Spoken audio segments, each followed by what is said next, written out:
We are living in a moment that history will remember, a moment when what once looked unshackable is now trembling, a moment when institutions built with human hands are being exposed for what they truly are. Today, we are not talking about the collapse of faith. We are talking about the collapse of a system that replaced faith with power, performance, and control. When people hear the phrase, the church is collapsing, fear rises, confusion spreads, anger erupts. But let us be clear from the beginning, God is not collapsing. Truth is not collapsing. Faith is not collapsing. What is collapsing is a version of the church that drifted far from its original call. The early church was never about buildings, titles, or platforms. It was about people transformed by truth, walking in humility, serving one another, and living with integrity. But over time, something changed. The church slowly began to resemble an empire more than a body, a corporation more than a community, a stage more than a sanctuary. What we are witnessing today is not sudden. It is the result of years of compromise. Leaders protected image instead of people. Systems defended reputation instead of repentance. Authority was used to silence questions instead of shepherd souls. And now what was hidden is being revealed. Attendance is dropping. Trust is broke. Scandals are no longer shocking. Young people are walking away, not because they hate God, but because they can no longer tolerate hypocrisy. They are tired of hearing love preached while judgment is practiced. They are tired of generosity sermons from greedy hands. They are tired of holiness language covering moral decay. When we say the church is collapsing, we must be precise about what is actually falling. Faith itself is not dying. Belief in God is not disappearing. Prayer has not lost its power, and truth has not suddenly become irrelevant. What is collapsing is a system, a man-made structure that slowly positioned itself as the gatekeeper of God instead of a servant of his people. For generations, many were taught to equate faith with attendance, loyalty to a denomination, or submission to a hierarchy. The building became sacred while hearts were neglected. The institution became untouchable even when it was clearly wounded. Questioning leadership was labeled rebellion, and seeking truth outside approved boundaries was seen as dangerous. Over time, this system replaced relationship with ritual and obedience with control. People are not walking away from God, they are walking away from systems that failed to reflect Him. They are tired of being told that faith requires silence in the face of injustice. They are exhausted by sermons that demand sacrifice from the congregation while leaders live untouched by the weight of those demands. They have watched as compassion preached on Sunday and crudely practiced bees behind closed doors. Faith, by its very nature, is resilient. It survives persecution, exile, poverty, and loss. It survived caves, prisons, and catacombs long before it ever had stages or stained glass. What cannot survive is a structure built on fear, image management, and unquestioned authority. When a system demands loyalty at the cost of truth, it has already abandoned faith, even if it still uses God's name. The collapse we see now is not confusion, it is clarity. People are learning to separate God from the institution that claimed to represent Him. They are rediscovering prayer without performance, belief without branding, and spirituality without manipulation. The fall of the system is painful because it was familiar, but familiarity does not equal faithfulness. What is happening is not the loss of belief, but the refinement of it. Faith is being stripped of the layers that buried it under tradition, politics, and power. And as the system crumbles, what remains is something far older, far stronger, and far more dangerous to corruption, a faith that no longer needs permission to exist. The church did not lose its way overnight. The drift was slow, subtle, and often justified as progress, growth, or relevance. What began as a movement of surrendered people slowly evolved into an organization obsessed with preservation. The original purpose of the church was never dominance, comfort, or influence. It was transformation. It was meant to be a living body marked by humility, sacrifice, and love, moving wherever broken people were found. In the beginning, the church had no buildings to protect and no reputations to manage. It gathered in homes, in secret places under threat and pressure. Its strength came not from structure, but from sincerity.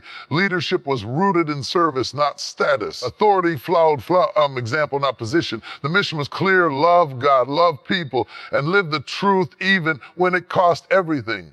Over time, growth brought complexity, and complexity brought control. Systems were built to manage people instead of nurture them. Success became measured by numbers rather than depth, by visibility rather than faithfulness.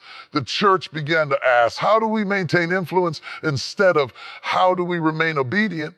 The shift was quiet, but the consequences were profound. As the church pursued cultural relevance, it often compromised spiritual integrity. Messages were softened to avoid offense, while uncomfortable truths were avoided to keep crowds intact. Discipleship was replaced with motivational language. Calling was replaced with convenience. The cost of following God was minimized so the invitation would be more appealing, but in doing so, the heart of the message was diluted. The original purpose was never to create consumers of faith, but carriers of it. Yet the modern church often trained people to attend, applaud, and donate rather than to serve, sacrifice, and live transformed lives. Programs multiplied, but spiritual maturity stagnated. Activity increased, but intimacy with God decreased. The mission expanded on paper while shrinking in practice. This drift did not come from hatred of God, but from fear. Fear of losing relevance, fear of losing people, and fear of losing power. In trying to protect itself, the church slowly moved away from the very simplicity that once made it unstoppable. What we see now is the result of that distance, a gap between what the church was meant to be and what it gradually became. One of the most damaging shifts within the modern church was the moment image became more important than integrity. Slowly, preserving how the church looked to the public took priority over confronting what was actually happening within. Appearances were carefully managed while wounds were quietly ignored. The goal became to look holy rather than to live honestly. When problems arose, the first instinct was often not repentance, but damage control. Leaders learned how to issue statements instead of confessions, how to manage narratives instead of addressing truth. Sin was hidden under spiritual language, and accountability was postponed in the name of protecting the ministry. The idea that exposure would harm God's work became an excuse to avoid confronting corruption. This obsession with image created a culture of silence. Victims were asked to forgive quickly and speak quietly. Whistleblowers were labeled divisive. Hard questions were framed as attacks on faith. Instead of light being welcomed, darkness was negotiated with. Integrity requires truth, but truth was seen as dangerous when it threatened the polished exterior. Over time, the church learned to fear scandal more than sin. As long as issues stayed private, they were tolerated. As long as leaders appeared successful, their character was rarely examined. Platforms were elevated while personal lives went unquestioned. Charisma began to outweigh credibility, and gifting was allowed to overshadow fruit. This focus on image also distorted leadership. Leaders felt pressured to perform perfection rather than pursue holiness. Admitting weakness was seen as failure, so struggles were hidden and accountability avoided. The result was isolation at the top and disillusionment at the bottom. Congregations sensed the disconnect even when they couldn't name it. Integrity builds trust slowly, but image can destroy it instantly. When the truth eventually surfaced, as it always does, the damage was far greater than if honesty had come first. Well, people lost not just confidence in leaders, but confidence in the institution that defended them. The collapse we see today is deeply connected to years of choosing appearance over authenticity, of protection over repentance, and reputation over righteousness. Hypocrisy has become one of the loudest reasons people are distancing themselves from the church, not because they expect perfection, but because they expect honesty. People can walk with leaders who are flawed, but they struggle to follow leaders who pretend they are not. When the message preached from the pulpit consistently contradicts the behavior practiced behind the scenes, trust begins to erode. Many watched as love was proclaimed publicly while judgment was exercised privately. Grace was preached to crowds, but withheld from individuals who failed quietly. Mercy was celebrated in sermons, but rarely extended when it became inconvenient or costly. This gap between teaching and living created confusion, especially for those sincerely seeking truth. For years, people were told what holiness should look like, while witnessing leaders excused the same behavior they condemned. Rules applied to the congregation, but not to those in authority. Accountability was demanded from the powerless and avoided by the powerful. Over time, this inconsistency made the moral language of the church feel hollow, even manipulative. Hypocrisy also appeared in priorities. Sacrifice was demanded from members while leadership lived insulated from sacrifice. Generosity was preached while transparency was avoided. Faith was emphasized in words, but fear governed decisions. People began to realize that some values were only upheld when they benefited the institution. Young believers in particular are highly sensitive to contradiction. They ask why compassion is preached while exclusion is practiced, why truth is claimed while questions are silenced, and why humility is celebrated while pride is rewarded. When their concerns are dismissed rather than addressed, they conclude that authenticity is not welcome. This hypocrisy did not merely disappoint people, it exhausted them.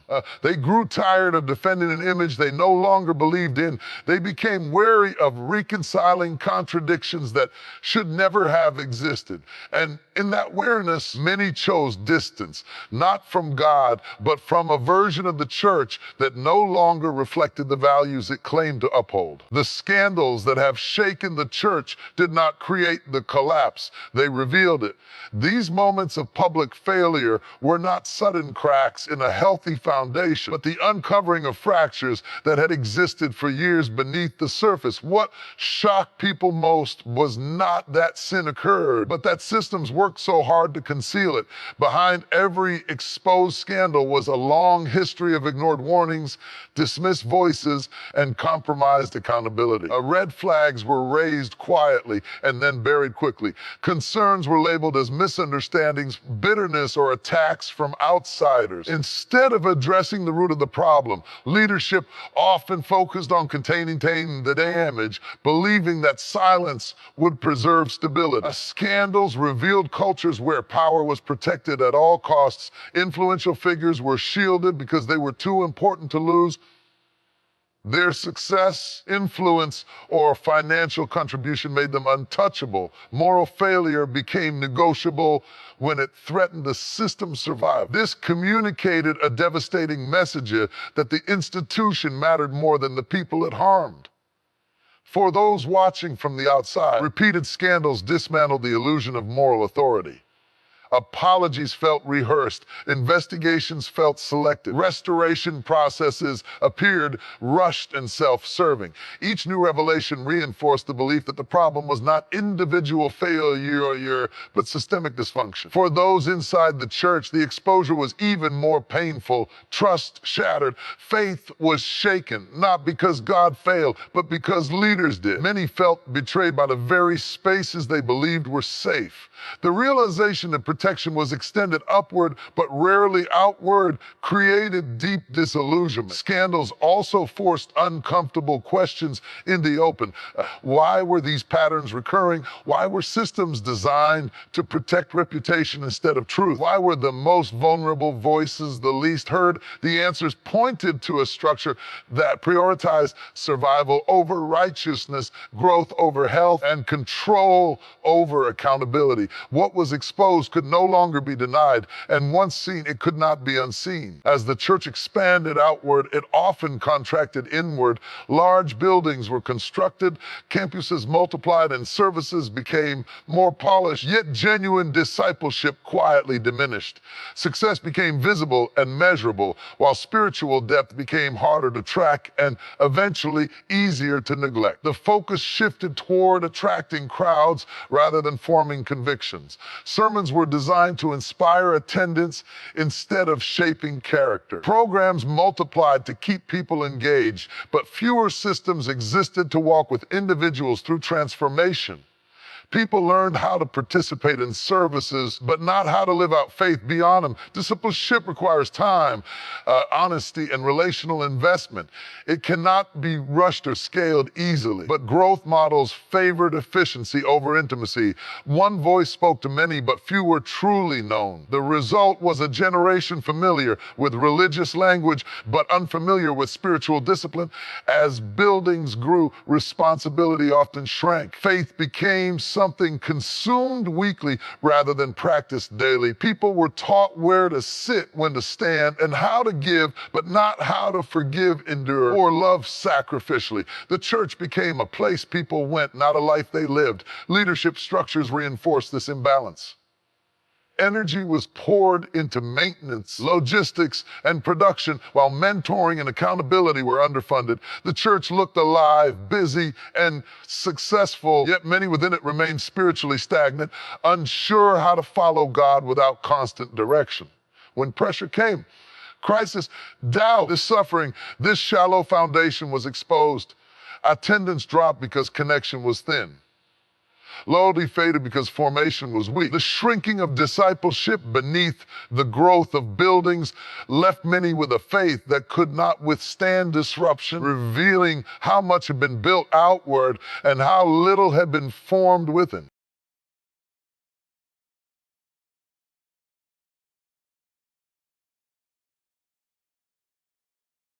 Younger generations are not rejecting faith. They are rejecting what feels false. They have grown up with access to information, transparency, and unfiltered truth. They can sense performance quickly, and they are deeply uncomfortable with contradiction. When they encounter a church that speaks in rehearsed language but lives in guarded secrecy, they disengage. They are not impressed by titles, platforms, or tradition for tradition's sake. Authority in their eyes must be earned through integrity, not assumed through position. They ask hard questions because they want real answers, not because they are rebellious. When those questions are met with defensiveness or dismissal, it confirms their suspicion that honesty is not welcome. Authenticity for them means alignment between belief and behavior. They want to see leaders who live what they preach, who admit mistakes, who practice humility publicly and privately. They are drawn to vulnerability, not perfection. A church that pretends to have it all together feels disconnected from the real struggles they face daily. They also care deeply about justice, compassion, and sincerity. When they see faith used to excuse harm, exclusion, or silence, they step back. They notice when empathy is selective and when love is conditional. For them, credibility is built not by strong rhetoric, but by consistent action. Many young people are willing to follow God wholeheartedly, but they refuse to follow systems that demand conformity without authenticity. They want faith that engages real life, not religious performance that avoids it. They are not searching for entertainment or shallow inspiration. They are searching for truth that can withstand scrutiny. Their departure is not indifference. It is protest. It is a refusal to participate in something that feels dishonest. And in that refusal, they are exposing a deep hunger for something more real, more grounded, and more sincere than what they have often been offered. Authority within the church was originally meant to protect, guide, and nurture. It was designed to lift burdens, not add to them. Leadership was meant to resemble shepherding, walking with people, knowing them, and serving them with humility. But over time, authority was increasingly reshaped into a tool for control rather than care. In many spaces, questioning leadership became dangerous. Doubt was treated as disloyalty, and disagreement was framed as rebellion. Instead of inviting dialogue, authority was used to enforce compliance. Spiritual language was often weaponized to silence concerns, making people feel that resisting leadership meant resisting God himself. This misuse of authority created environments where fear replaced trust. Decisions were made behind closed doors, and transparency was considered optional. Power flowed in one direction, and accountability rarely flowed back. Those at the top were protected, while those beneath were expected to submit without explanation. Control also showed up in how people's lives were managed. Choices about relationships, careers, and personal boundaries were sometimes dictated under the guise of spiritual guidance. Dependency was encouraged, not maturity. People were taught to rely on leaders instead of developing discernment, making the system stronger while individuals became weaker.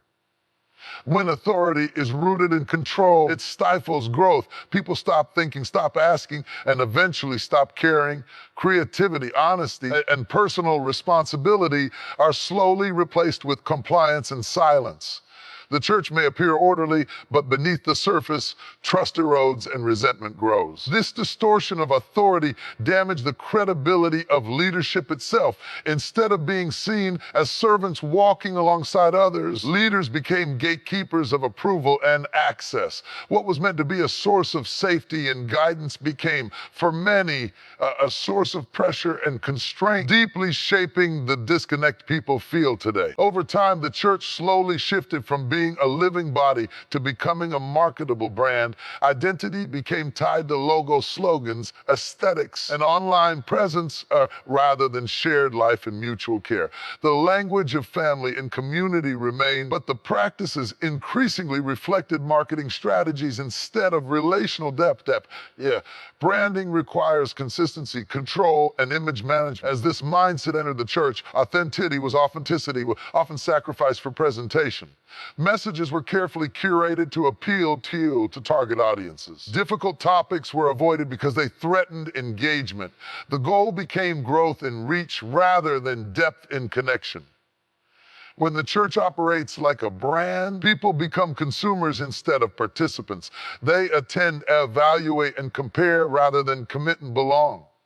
Community is experienced from a distance, and relationships remain optional. If the experience no longer meets expectations, it can be replaced with another option, just like any other product. This shift also affected leadership. Leaders became representatives of the brand, expected to embody perfection and maintain momentum. Their roles shifted from shepherds to spokespeople.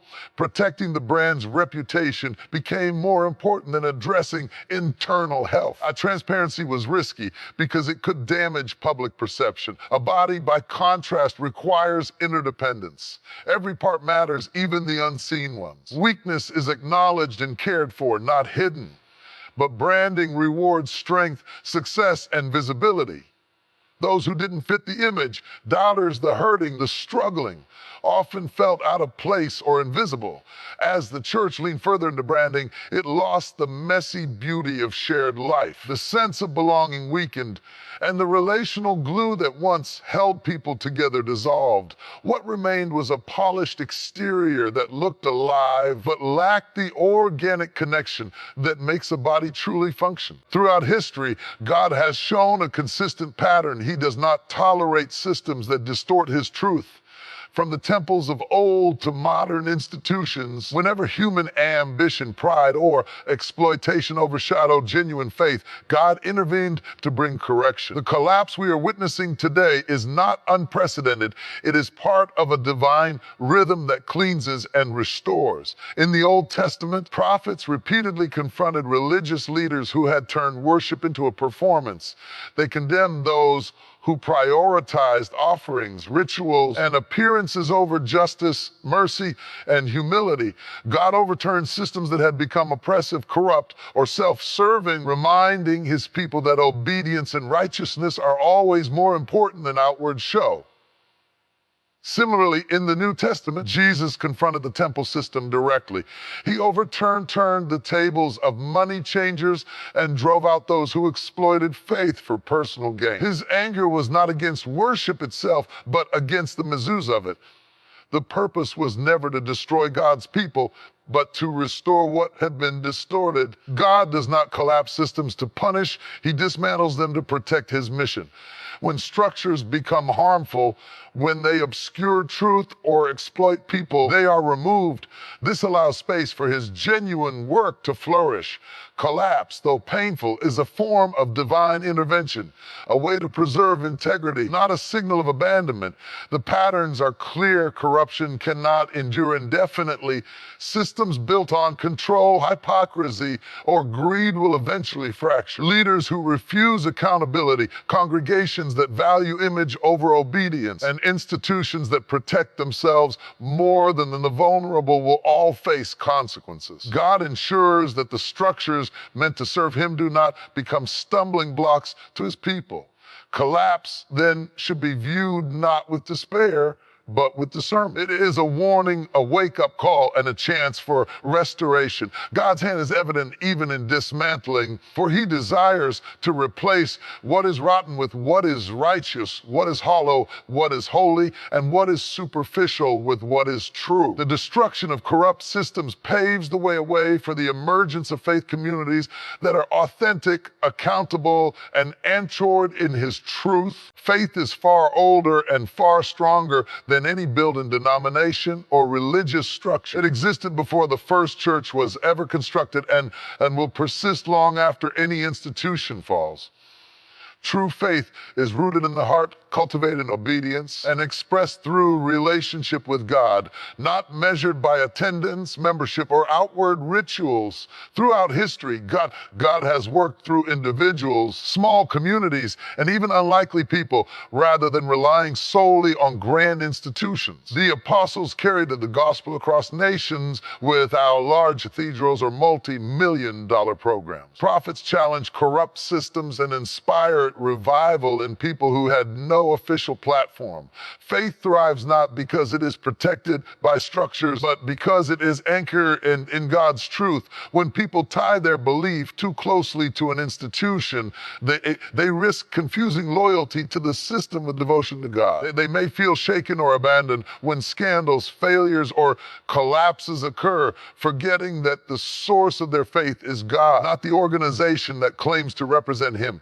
Institutions can crumble, but genuine faith is unshakable. True faith is also resilient in the face of failure. A building may burn, a denomination may fracture, and leaders may fall, but a heart fully surrendered to God continues to worship, pray, serve, and believe. This resilience is because faith is not dependent on human perfection.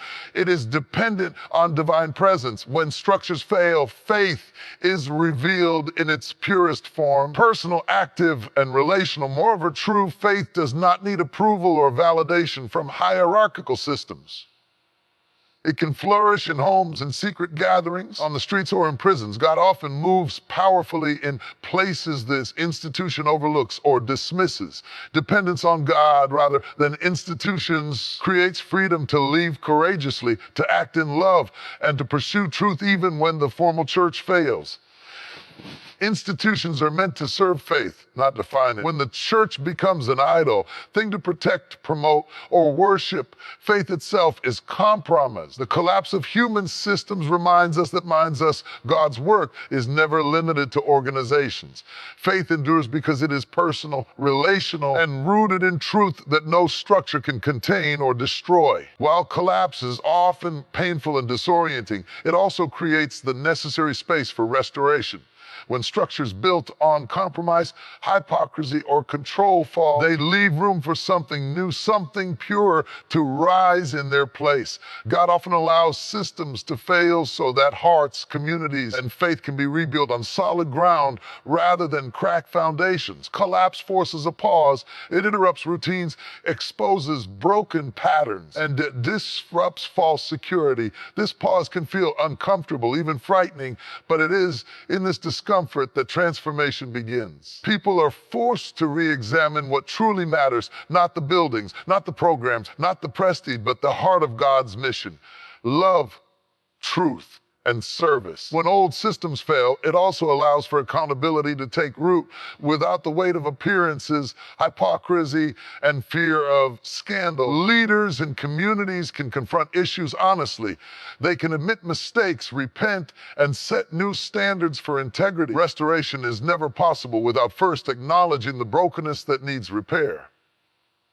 Collapse also provides clarity. It separates what is essential from what is superficial. People begin to understand that God's work is not measured in numbers, revenue, or influence, but in transformed lives, genuine community, and obedient hearts. This clarity lays the foundation for a revival of sincerity and authenticity. Furthermore, the fall of corrupted structures empowers the faithful to step forward. Those who have maintained integrity despite the brokenness now have space to lead, teach, and nurture without being overshadowed by compromised systems. Small groups, personal mentorship, and authentic communities can flourish where large, controlling institutions once dominated. In essence, collapse is not just destruction. It is a clearing. It removes what hinders God's presence and makes room for his renewal. What looks like an ending is actually a preparation for a fresh beginning where restoration can take hold in ways that are deeper, truer, and more enduring than before. This space created by collapse allows faith to return to its original purpose, building people, not platforms, fostering obedience, not appearances, cultivating hearts, not just attendance. It is an opportunity to rebuild the church not as a system of power, but as a living body capable of reflecting God's love, truth, and presence authentically. So today we stand at a crossroads. The church as we have known it, the systems, the structures, the performances may be collapsing, but this is not the end. It is a divine invitation to return to what truly matters: faith, integrity, love, and obedience. What is falling away is not God, and it is not the work he desires to do in your life. What is falling is the human scaffolding that obscured his presence. Pain and disappointment are real, but so is hope. God is not absent in this season. He is present, purifying, refining, and preparing a new foundation. He is calling his people to rise above fear, to step out of complacency, and to embrace a faith that cannot be shaken by institutions, scandals, or human failure. The collapse is a warning, yes, but it is also an opportunity. It is the moment to shed what is hollow and embrace what is genuine, to let go of appearances and embrace authenticity, to step away from systems suffocate and step into communities that nurture, to replace control with service, pride with humility, and pretense with truth. The church will rise again, not as a monument to human ambition, but as a living, breathing body of believers who love deeply, serve faithfully, and walk humbly with God. What seems like the end is actually a reset, a chance to rebuild something eternal. So do not despair. Do not fear. Stand firm in your faith, walk in integrity, serve with love, and trust that God, who never fails, is at work even in the midst of collapse. The systems may crumble, the brands may fade, the leaders mount, God's truth endures. His church, built on obedience, love, and authenticity, will rise stronger than ever. And his people are called to be part of that resurrection, faithful, bold, and unshakable.